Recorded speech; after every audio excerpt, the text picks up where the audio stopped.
जय हिंद एवरीवन, मैं हूं आपके educator Shalini Singh from space. आज हम लोग कवर करेंगे एक सोसाइटल टॉपिक जिसमें हम लोग सेक्शन 377 डिक्रिमिनलाइज होने के बाद भी उन लोगों के लिए जिस कम्युनिटी से बिलोंग करते हैं एक रोड ब्लॉक यानी कि एक बाधा के रूप में ही सामने आ रहा है। ठीक है, आप लोगों ने जो लास्ट क्वेश्चन का आंसर दिया था उसका आंसर्स मैं नेक्स्ट संडे तक आप लोग को अपलोड कर दूंगी। आप लोग अपने अपने मेल्स पे चेक कर सकते हैं।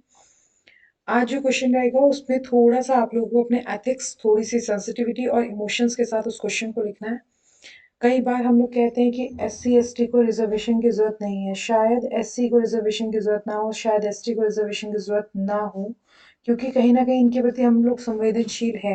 लेकिन LGBTQAI जो एक समुदाय है, इसके प्रति ना तो हम इमोशनल है, ना संवेदनशील है, और ना ही हम इनकी परेशानी को उतने बेहतर तरीके से समझ सकते हैं, क्योंकि इनको हमेशा से समाज से, परिवार से बाहर रखा गया।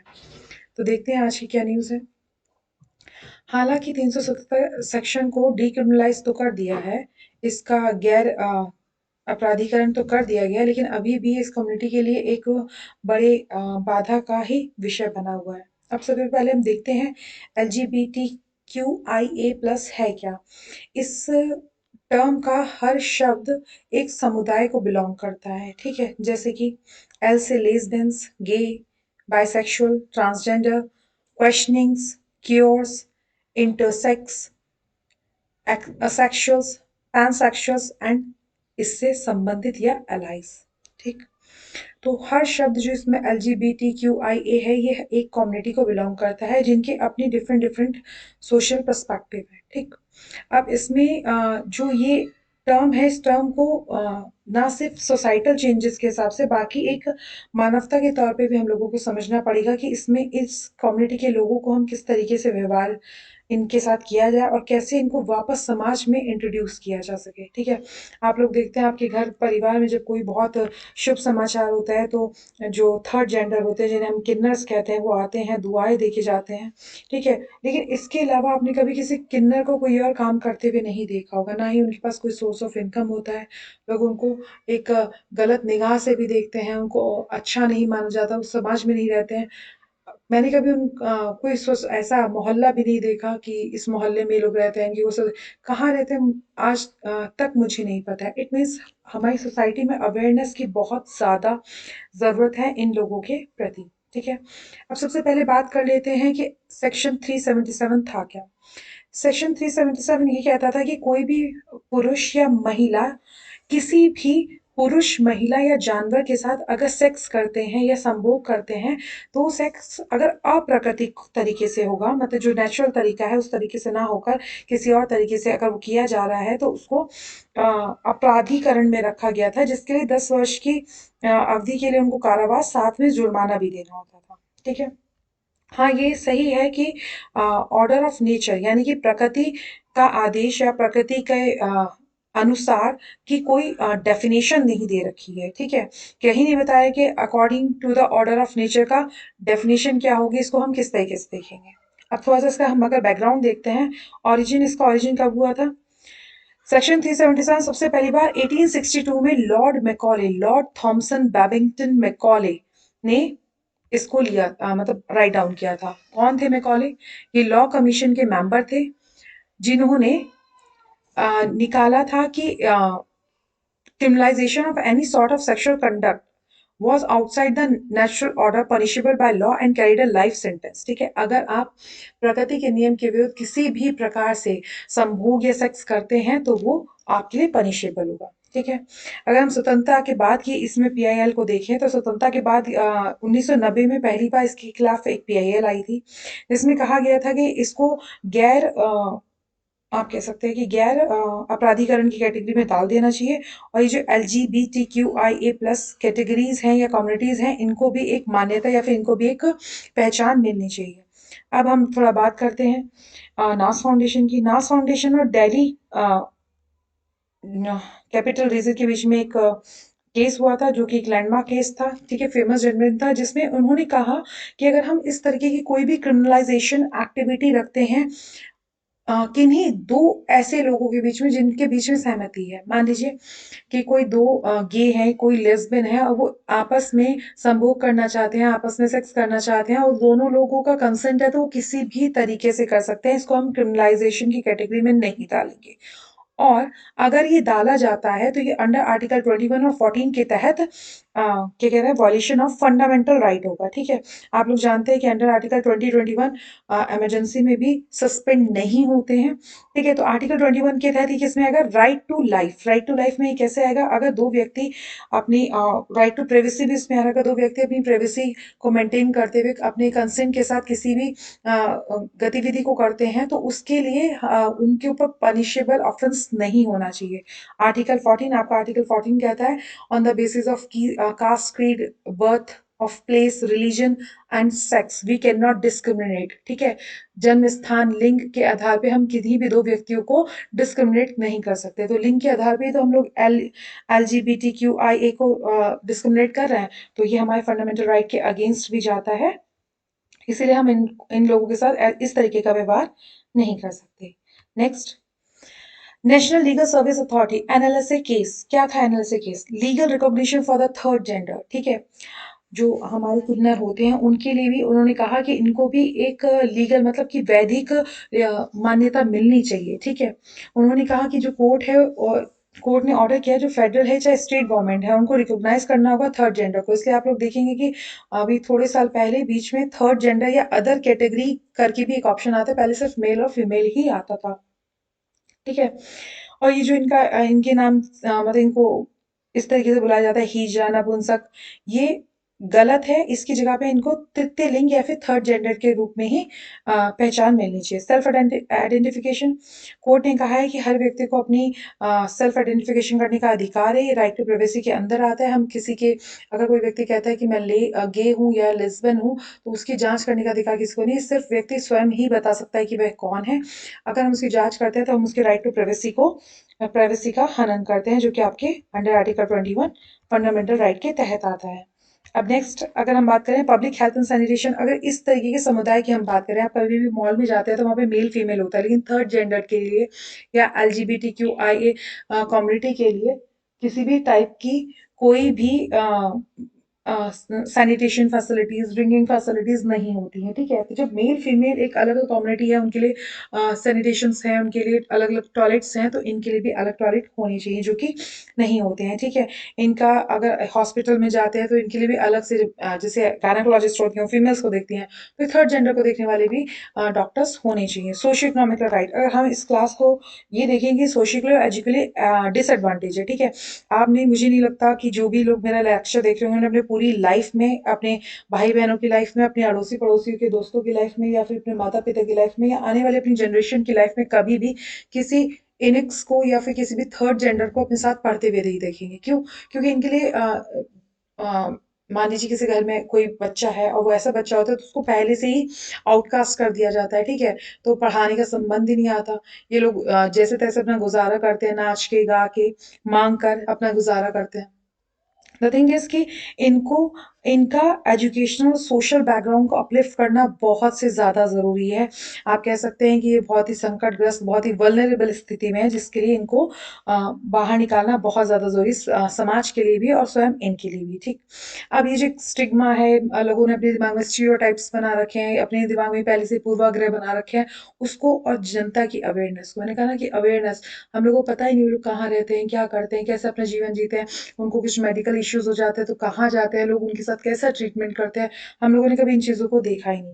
ठीक है, तो सबसे पहली चीज़ तो पब्लिक के बीच में अवेयरनेस होना बहुत ज़रूरी है। ठीक है, जो उनको समाज से बाहर कर दिया गया, दोबारा उनका इंट्रोडक्शन समाज में होना बहुत ज़रूरी है। ठीक है, उनकी इज्जत के लिए, उनकी रिस्पेक्ट के लिए कदम उठाने बहुत ज़रूरी हैं। मैं आप जो भी लोग मेरा ये लेक्चर देख रहे हैं उन सभी से रिक्वेस्ट करूँगी कि अगर आपको कभी भी कोई थर्ड जेंडर दिखे तो प्लीज़ पे रिस्पेक्ट टू हिम। बहुत ज़्यादा अच्छे होते हैं, बहुत ज़्यादा भावुक होते हैं, जो लोग कहते हैं कि अरे यार बहुत बदतमीज होते हैं, नहीं होते हैं, तो ऐसा समाज ने उनके साथ व्यवहार किया होता है कि वो इतने रूड हो जाते हैं। मैंने अपनी लाइफ में इतनी लंबी जिंदगी में मैंने कभी नहीं देखा कि किसी भी थर्ड जेंडर ने कभी बदतमीजी की हो। बहुत एक 10 रुपए के लिए आपको बहुत सारा आशीर्वाद देकर जाते हैं, तो प्लीज उनकी मदद भी करें, उनको रिस्पेक्ट दें, उनको सोसाइटी से बाहर ना समझें, उनके साथ हंसे बोलें और बातचीत जरूर करें। It's my request to all of you. Next, इनके अंदर जो एक स्टिग्मा है कि डर रहता है कोई बेइज्जती नहीं कर दे, इनको लोग कैसे देखेंगे, डिप्रेशन में रहते हैं, इसकी वजह से इन्हें सुसाइडल थॉट भी आते हैं।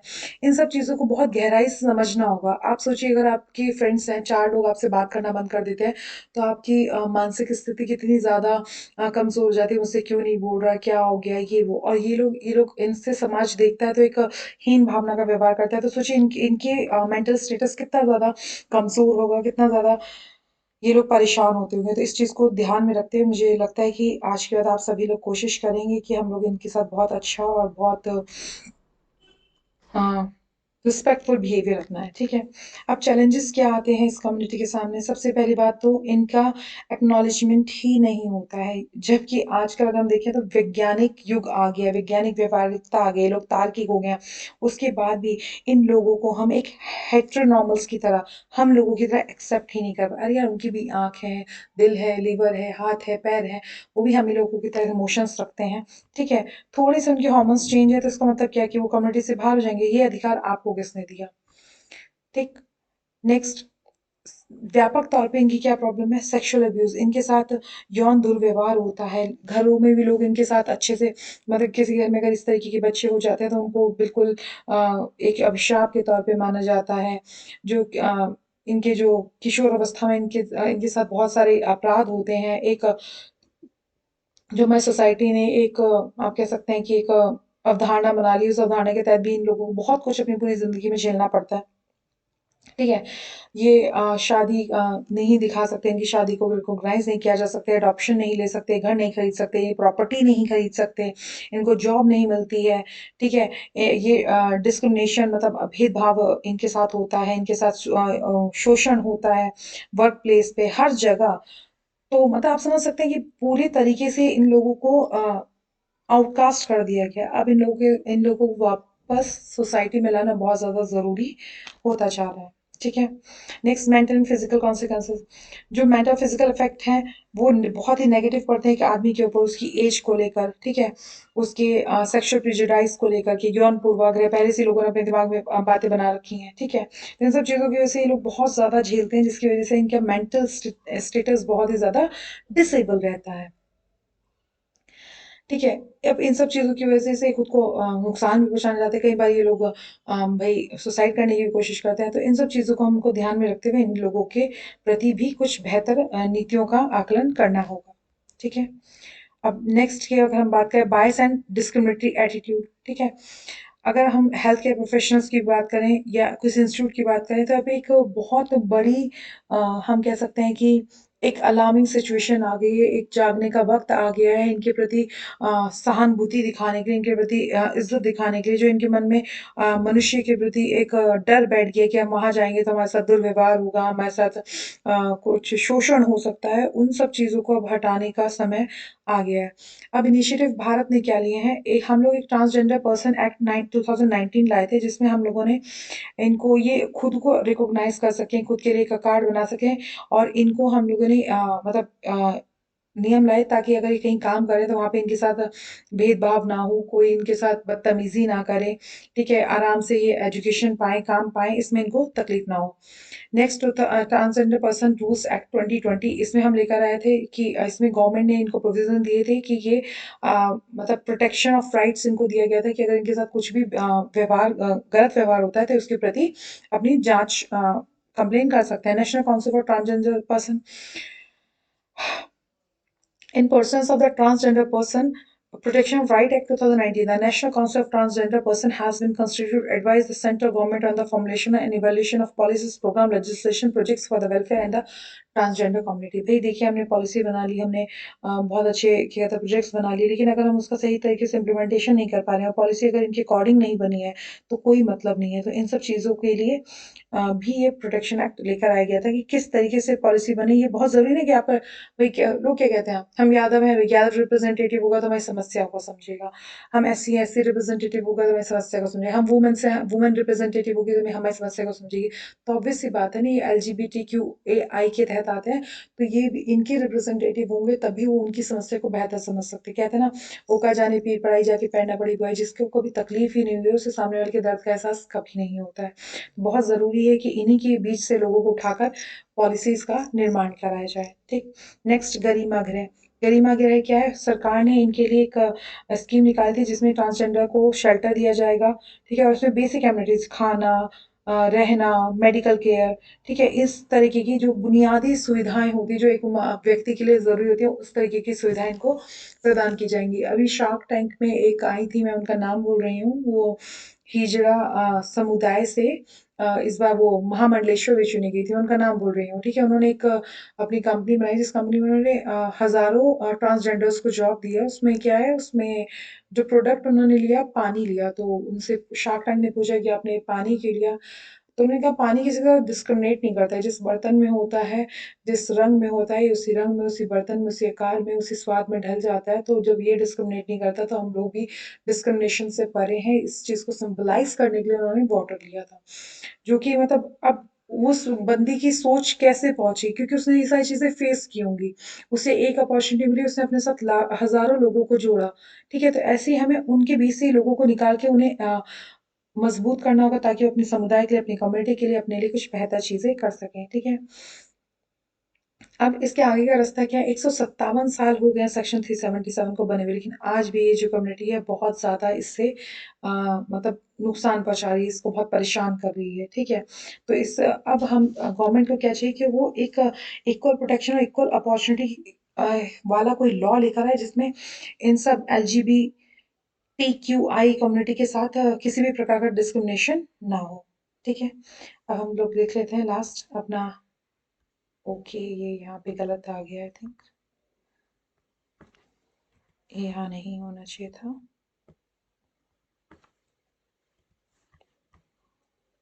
डेली आंसर राइटिंग क्वेश्चन, ये क्वेश्चन आपको अनेबल करेगा लिखने के लिए। इसके लिए आप टाइमिंग मतलब बना के रखोगे, सिर्फ 6 मिनट के अंदर आपको पूरा क्वेश्चन, इस क्वेश्चन को आप 250 वर्ड्स में लिखिए और 6 मिनट के अंदर आपको इसको कंप्लीट करना है।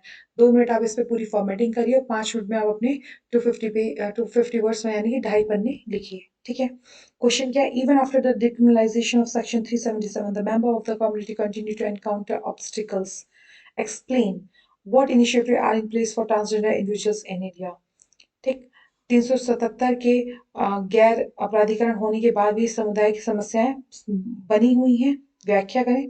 भारत में ट्रांसजेंडर व्यक्तियों के लिए क्या इनिशिएटिव्स, क्या पहल ली गई हैं, उनके बारे में चर्चा करें। ये आपका क्वेश्चन है। आई होप आपको ये पूरा टॉपिक अच्छे से समझ में आया होगा।